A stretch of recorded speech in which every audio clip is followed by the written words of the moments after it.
सांगली कृषी उत्पन्न बाजार समितीसाठी आजचा दिवस ऐतिहासिक ठरणार आहे, कारण पंतप्रधान नरेंद्र मोदी या बाजार समितीत होणारे बेदाण्याचे सौदे ऑनलाईन पाहणार आहेत। व्हिडिओ कॉन्फरन्सिंगद्वारे मोदी बेदाण्याचे सौदे बघणार आहेत। सांगलीत बेदाण्याची मोठी बाजारपेठ आहे। याच बाजारपेठेत होणारे सौदे मोदी पाहणार आहेत, त्यामुळे सांगलीकरांमध्ये प्रचंड उत्सुकता आहे। याशिवाय राज्यातील 30हून अधिक बाजार समितीमधील सौदे मोदी पाहणार असल्याची माहिती मिळते।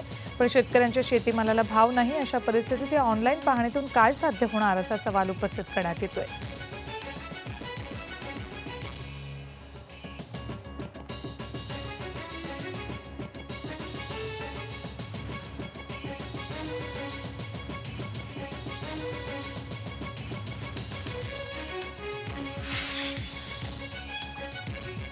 महाराष्ट्राच्या बहुतांश भागात शुक्रवारी ढगाळ वातावरण आणि रिमझिम पाऊस झालाय। कोकण, खानदेश आणि विदर्भातल्या काही भागात ढगाळ वातावरण आहे। रायगडमधल्या महाड, अलिबाग, पेण, नागोठणे, खोपोलीमध्ये पावसाचा शिडकावा झाला।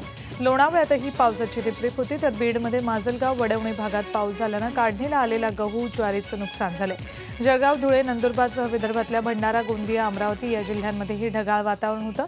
पुढचे 2 दिवस हीच परिस्थिती कायम राहण्याचा अंदाज हवामान खात्याकडून वर्तवण्यात आला।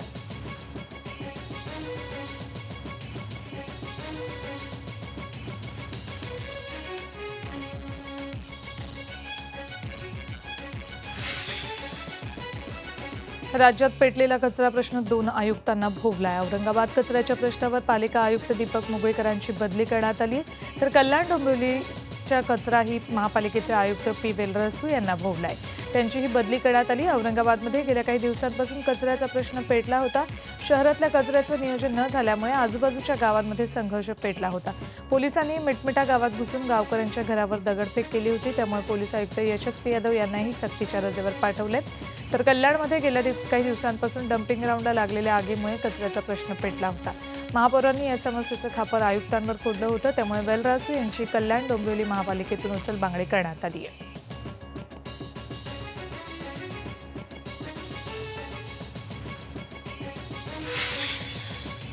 सांगली जिल्ह्यातील निर्माण होत असलेल्या पाणी टंचाईविषयीचं वृत्त झी 24 तासनं दाखवलं होतं। यानंतर जिल्हा प्रशासनाने याची दखल घेतली आहे। म्हैसाळ जलसिंचन योजनेचं पाणी सोडण्यासाठी संबंधित विभागाला पत्र देऊन पाठपुरावा सुरू असून म्हैसाळ जलसिंचन योजनेचं पाणी सोडण्याबाबतचा प्रश्न लवकरच सुटेल अशी ग्वाही जिल्हाधिकारी विजयकुमार काळम पाटील यांनी दिली।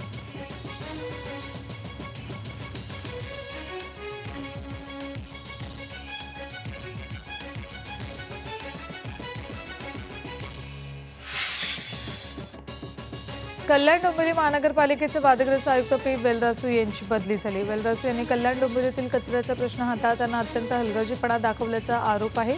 लोकांनी डम्पिंग ग्राउंडला लागलेल्या आगीप्रकरणी तक्रार केल्यानंतर तुम्हाला त्रास होत असेल तर घर सोडून दुसरीकडे राहायला जा, असा अजब सल्ला आयुक्तांनी दिला। संतप्त झालेल्या कल्याणकरांनी येत्या 19 मार्चला त्यांच्या विरोधात आंदोलन करण्याचा निर्णय घेतला। गेल्या वर्षी शिवसेना नगरसेवकांबरोबरही वेलरासू यांचा वाद झालेला। शिवसेना नगरसेवकांनी आयुक्तांच्या दालनात जाऊन त्यांच्या विरोधात आंदोलन केलं होतं।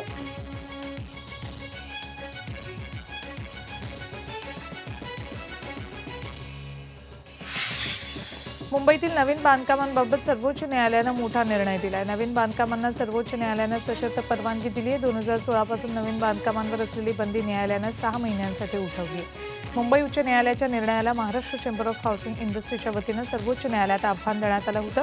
यावर सुनावणी करताना न्यायमूर्ती S.A. बोबडे आणि न्यायमूर्ती L. नागेश्वर यांच्या खंडपीठानं हा निर्णय दिलाय।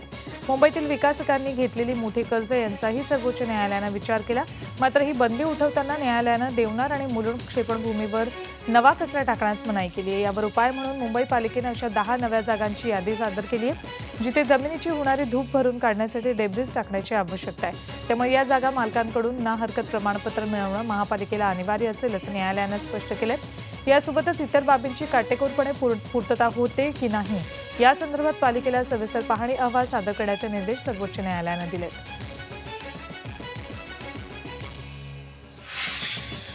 मुंबईत हायब्रिड बस सेवा सुरू करण्यात आली आहे। MMRDAने खरेदी केलेल्या हायब्रिड बसेसचं मुख्यमंत्री देवेंद्र फडणवीस यांनी लोकार्पण केले। एकूण 25 हायब्रिड बस मुंबईच्या रस्त्यावर धावू लागल्यात। 31 आसन क्षमता असलेल्या बसेस बांद्रा कुर्ला कॉम्प्लेक्स ते नवी मुंबई, ठाणे, कांदिवली अशी धावणार असून 15 ते 100 रुपये तिकीट दर असतील।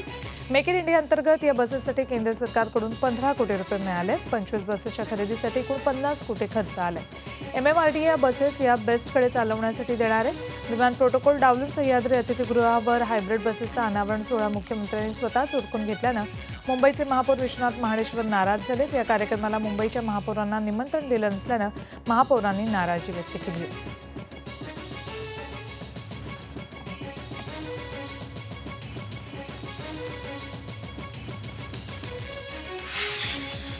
माजी मंत्री एकनाथ खडसेंनी पुन्हा एकदा आपल्याच सरकारवर जोरदार आरोप केले. फडणवीस सरकार अल्पसंख्याक विरोधी असल्याचा आरोप खडसेंनी विधानसभेत केलाय. अल्पसंख्याकांकडे दुर्लक्ष होत असल्यामुळे सरकारच्या मनात काय भावना आहे ते ओळखून येत असल्याचंही त्यांनी नमूद केलंय. अल्पसंख्याक विभागाच्या संदर्भात 3 वर्षांपूर्वी पहिलं पॉलिटेक्निक आपल्या मतदारसंघात सुरू केलं, मात्र अजूनही सरकार निधी देत नसल्याचा आरोप खडसेंनी केलाय.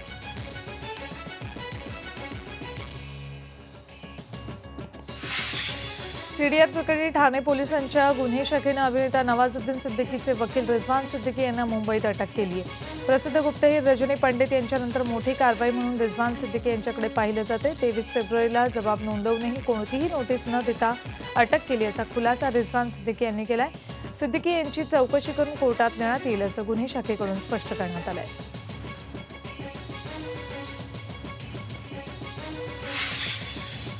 पिंपरी चिंचवडच्या संत तुकाराम नगरमधल्या आचार्य यात्रे रंगमंदिरात भूत असल्याचं वृत्त झी24 तासनं नुकतंच दाखवलं होतं. त्या वृत्ताने एकच खळबळ उडाली होती. या भूताटकीच्या प्रकरणात आता अनिसनं उडी घेतली. रंगमंदिरातील भूत दाखवा आणि 21 लाख रुपये मिळवा असं आवाहन अनिसच्या मिलिंद देशमुख यांनी केलं. तसंच रंगमंदिरात 2 दिवस रात्रीचा मुक्काम ठोकण्याची तयारीही त्यांनी दाखवली.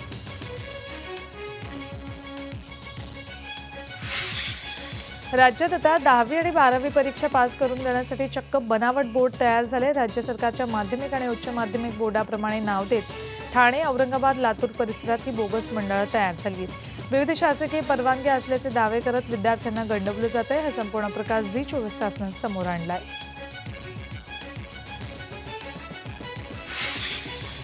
संगमनेर तालुक्यातील नागरिकांकडे असलेल्या जमिनींची तुकडाबंदी कायद्याचा भंग करून त्याचं विलिनीकरण किंवा एकत्रीकरण करण्याचा निर्णय घेतलाय. त्यानुसार नगर जिल्हाधिकाऱ्यांच्या आदेशानं संगमनेर तहसीलदारांनी मालमत्ताधारकांना मालमत्तेच्या आजच्या बाजारभावानुसार 25% रक्कम भरण्याच्या नोटिसा काढल्यानं अनेकांचे धाबेदण आणलेत. या नोटिसीविरोधात काँग्रेस पक्षाच्या वतीनं प्रांताधिकारी कार्यालयावर मोर्चा काढत ही जाचक कार्यवाही रद्द करण्याची मागणी करण्यात आली आहे.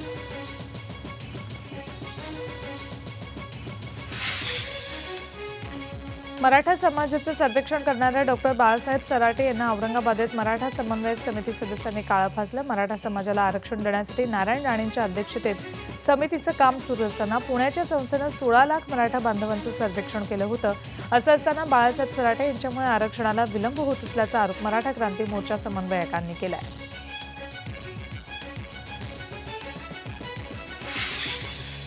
सिरियात सुरू असलेल्या हिंसाचाराच्या निषेधार्थ औरंगाबाद मुस्लिम समाजाच्या वतीनं मोर्चा काढण्यात आलाय. मोर्चात स्वामी अग्निवेश यांच्यासह हजारो नागरिक सहभागी झाले होते. यावेळी भारत सरकारने या प्रश्नाकडे गांभीर्याने लक्ष घालण्याची प्रमुख मागणी करण्यात आली.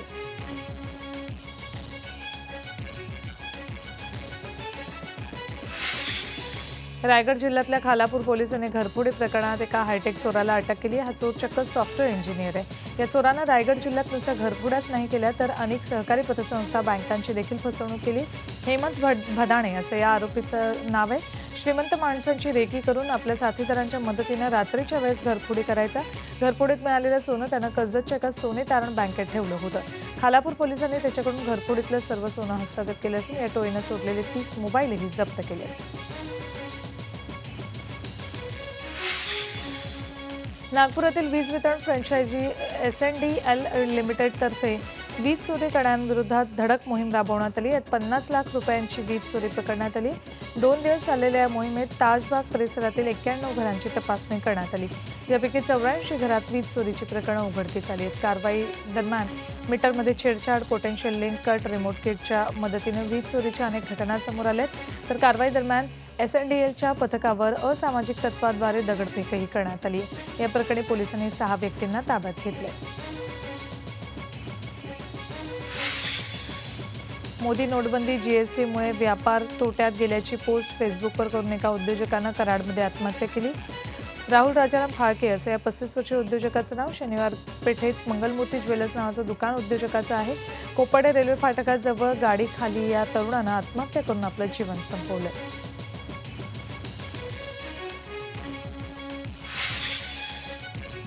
कुर्ला रेल्वेच्या हार्बर मार्गावर एक प्रवासी पनवेलकडे जाणाऱ्या लोकल ट्रेनमध्ये चढत असताना चोरानं त्याचा मोबाईल चोरला। ही बाब ते प्रवाशाच्या लक्षात येताच त्यानं चोर चोर असा आरडाओरडा केला। ही बाब तिथे तैनात असलेल्या रेल्वे सुरक्षा जवानांच्या लक्षात आली आणि त्यांनी त्वरित त्या चोराला पकडण्यासाठी धावपळ केली। अखेर चोरट्याला आरपीएफच्या जवानांनी पकडलं। हा सगळा प्रकार प्लॅटफॉर्मवर असलेल्या सीसीटीव्हीत कैद झालाय। या आरोपीला पकडून वडाळा जीआरपीकडे सोपवण्यात आलंय।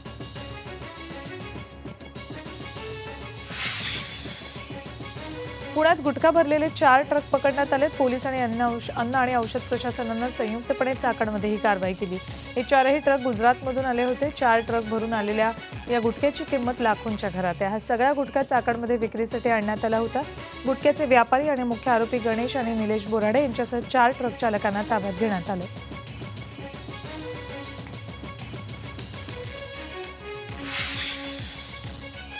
नागपुरात लॉ कॉलेज चौकातील जेपी कॉम्प्लेक्समध्ये रविवारी पहाटे लागलेली आग घातपाताचा प्रकार असल्याचं पोलीस तपासात निष्पन्न झालंय। 4 अज्ञातांनी इमारतीत प्रवेश करत आग लावल्याच्या निष्कर्षापर्यंत पोलीस पोहोचले। रात्री 2च्या सुमाराला 4 अज्ञात पुरुष इमारतीत प्रवेश करताना आणि 2:30 वाजता आग लागतात तेच 4 लोक बाहेर रस्त्यावरून पळून जातानाचं दृश्य सीसीटीव्हीत समोर आले। तसंच पोलिसांना आग लागलेल्या 4थ्या मजल्यावर काही संशयास्पद वस्तूही आढळल्यात। त्यामुळे जेपी कॉम्प्लेक्समध्ये लागलेली भीषण आग जाणून बुजून लावण्यात आली होती हे स्पष्ट झाले। आग कोणी लावली हे अजून स्पष्ट झाले नसून पोलीस तपास सुरू आहे।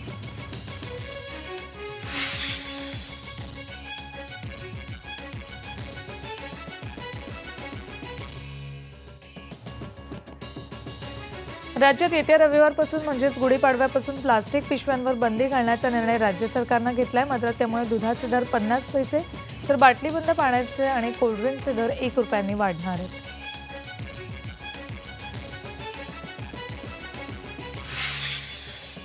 मुंबईतल्या चेंबूर अमरमहाल इथे पुलाच्या कामावर बालमजूर काम करताना दिसतायत। ही मुलं हातोड्यानं काँक्रीट तोडून त्यातील लोखंडी गज काढताना दिसतायत। मात्र इथल्या सुरक्षा रक्षकांना दिलेल्या माहितीनुसार ही मुलं चोर आहेत आणि त्यांना रोखण्याचा प्रयत्न केल्यास दगड फेकून मारतात अशी माहितीही त्यांना दिली आहे।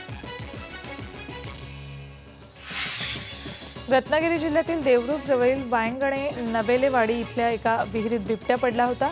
माहिती मिळताच वनविभागाच्या कर्मचारी घटनास्थळी दाखल झाले आणि ग्रामस्थांच्या मदतीनं बिबट्याला बाहेर काढलं। वनविभागाच्या कर्मचाऱ्यांनी बिबट्याला देवरुख इथल्या सुरक्षित अधिवासात सोडलंय।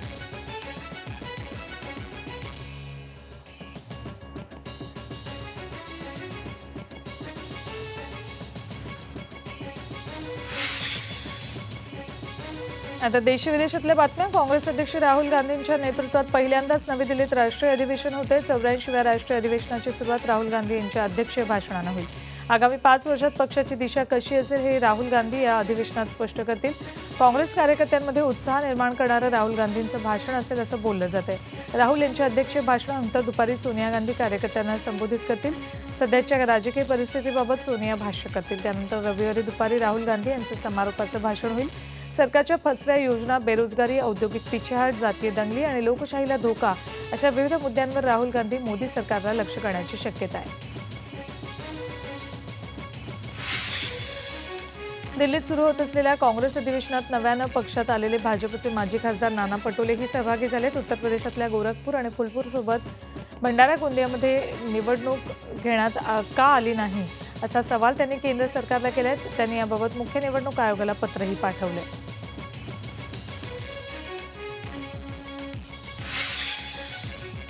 अखेर तेलुगू देसम पार्टी एनडीएतून बाहेर पडली। टीडीपीच्या पॉलिट ब्युरो बैठकीत हा निर्णय घेण्यात आलाय। टीडीपी संसदेत सरकारविरोधात अविश्वास प्रस्तावही आणणार आहे।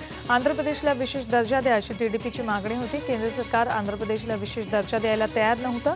या मुद्द्यावरून तेलुगू देसम पक्षाचे अध्यक्ष चंद्राबाबू नायडू नाराज होते। काही दिवसांपूर्वीच टीडीपीचे केंद्रीय मंत्री अशोक गजपती राजू आणि वायएसआर चौधरी यांनी राजीनामा दिला होता। टीडीपीचे 16 खासदार आहेत तर सध्या भाजप खासदारांची संख्या 273 म्हणजे काठावर पास एवढी आहे।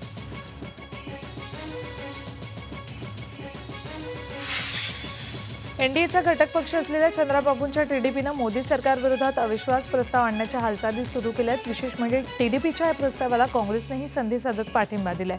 आंध्र प्रदेशला विशेष राज्याचा दर्जा देण्यासाठी वायएसआर काँग्रेसनं मोदी सरकारविरोधात अविश्वास प्रस्ताव आणण्याबाबत वक्तव्य केलं होतं।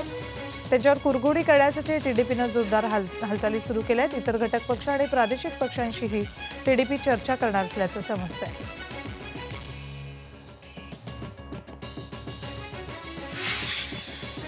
दिल्लीत जेएनयूच्या विद्यार्थ्यांनी मध्यरात्री रस्त्यावर उतरून आंदोलन केलं। दक्षिण दिल्लीतील वसंतकुंज पोलीस स्थानकासमोर विद्यार्थ्यांनी घोषणाबाजी केली।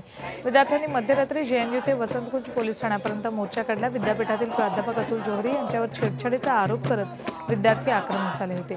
जोहरी यांच्या विरोधात तक्रार दाखल करण्यात आली, मात्र त्यांना अद्याप अटक करण्यात आलेली नाही। त्यांच्या अटकेची मागणी करत विद्यार्थ्यांनी निदर्शनं केली। यावेळी आंदोलक, विद्यार्थी आणि पोलिसांमध्ये बाचाबाचीही झाली। विद्यार्थ्यांच्या आंदोलनामुळे वसंतकुंज पोलीस ठाण्यासमोरील नेल्सन मंडेला रोडवर वाहतूक कोंडी झाली होती। दिल्ली पोलीस जोहरी यांच्या विरोधात कारवाईसाठी पावलं उचलत नसल्याचा आरोप आंदोलक विद्यार्थ्यांनी केलाय।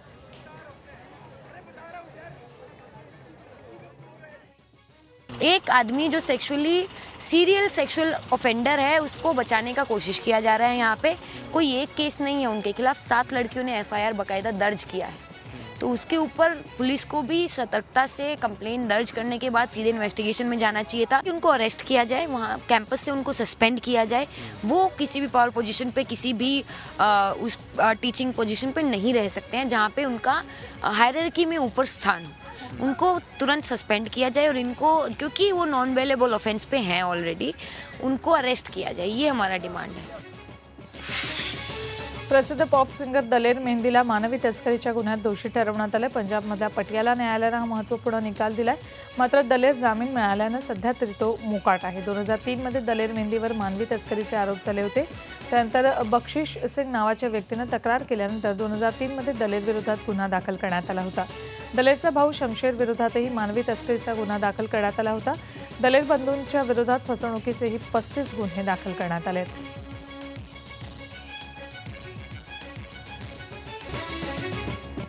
शेवटच्या षटकापर्यंत रंगलेल्या लढतीत श्रीलंकेवर 2 विकेट्सनी मात करत बांगलादेशनं तिरंगी मालिकेच्या अंतिम फेरीत प्रवेश केलाय।